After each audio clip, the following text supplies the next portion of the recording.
Hi, and thank you for joining me for another video. And friends, this week's Parsha is Parashat Vayeshev. And we're still in those portions which describe the lives of our patriarchs.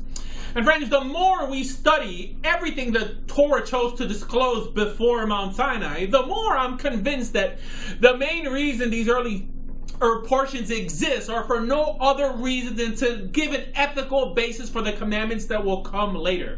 And many probably think that this statement is obvious, but my friends, you'd be surprised how far we have stripped the later ethical commandments of any moral, sensical basis in the Jewish world today. No, don't get me wrong. I understand that later commandments do exist that one cannot directly tie into this earlier narrative, well, at least not in a simple manner. These are those commandments which are later categorized as chukim. Fine.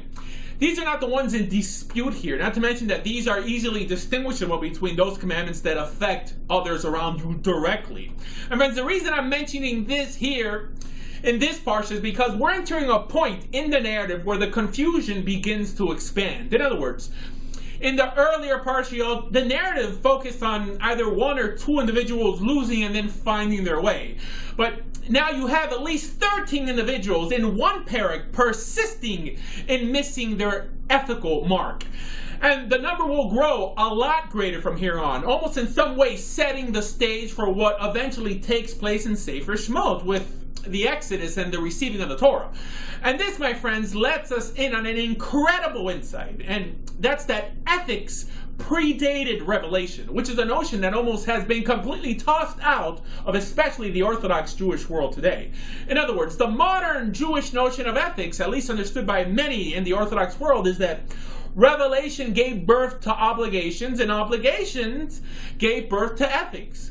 What do I mean? Well, I'm sure you've heard it many times that Jews must keep Torah and non-Jews must only keep the 7 laws. Or especially if you're someone who converted to Judaism, when you first approached your rabbi and told him that you were interested in becoming Jewish and keeping Torah, so that by doing so, obviously you could become a more ethical individual, he most likely told you, why would you want to keep Torah if you only have to keep 7 laws? Now, let's analyze what we just said. If the rabbi believed that ethics predated revelation and also obligation, and someone approached him and told him that the reason they want to become Jewish is to become more ethical, to become a better person, which is really the only reason why anyone should want to have a relationship with God, why then would the rabbi say, why would you want to do more when you can do less? That rabbi must obviously believe that it is your obligation which defines goodness and not the sake of goodness or ethics themselves. A notion that if applied virtually to any other scenario today could possibly lead to a very scary outcome. Equivalent to, let's say, a soldier ethically justifying committing atrocities just because he was told to do it. No, friends, revelation in regard to the revelation of God to humanity was only given to codify the ethical and not to establish it. For example, I'm sure we can all agree that murdering was wrong before the command was uttered on Mount Sinai. So the ethical notion of it being wrong to murder has always existed, and all the Almighty did was just codify it for our sake at Mount Sinai. And friends, the reason this idea must be understood before we can go any further is because this cycle of trial and error continues even in this parsha, because this parsha begins by describing Yosef, the son of Yaakov, being disliked by his brothers due to the favoritism that his father shows him, to the point that the text even describes Yosef dishonoring his own father because of it. Now, does any of this sound familiar? Because, friends, this was the same behavior that Yitzhak, Yaakov's father, showed Esav, which is why one could say that Yaakov was pushed to despise his brother. The same behavior that will eventually lead to Joseph's brothers dealing harshly with him also. Which is why our sages uttered the words, Derech Eretz Kagma Torah, that decency predated Torah. In other words, that decency, the deciding between what's right and wrong, predated the giving of the Torah. And even in this parsha, where it continues describing on how Joseph's brothers, out of jealousy and also because of his disrespect, threw him in a cistern and then sold him to merchants. And again, my friends, we should ask the question, what was Joseph's crime? And also, what was his brother's crime if ethics did not predate or precede revelation. I mean, later in the same portion, we could also ask, what was Onan's crime? Or what was his brother's crime that the Almighty had to destroy them? And better yet, how can sinful man ever be rewarded for following a good God if a sense of ethics did not predate God's instructions? As a matter of fact, I would go as far as to say that one of the other reasons for the narrative of our fathers predating the instructions in Torah is to let us know that although decency and ethics were attainable prior to the Almighty's codification, Hashem in His mercy chose 3 of the most righteous men of their generation to show us the trouble He saved us from having to decipher it all on our own. Which is, if you think about it, the complete fulfillment of the esoteric curse described in the Adam and Eve story. That after the giving of the Torah, man no longer had to intellectually live by the sweat of his brow, but through obedience, again, he could crush his evil desires, which was the role the snake was playing all along. Now, this is well understood in the rabbinic world, that the snake is the Yetzer Hara, the evil inclination, which is why I never understood how, if the curse was placed on all humanity, that in some way now the cure for that curse was only to be realized and remain among the Jews.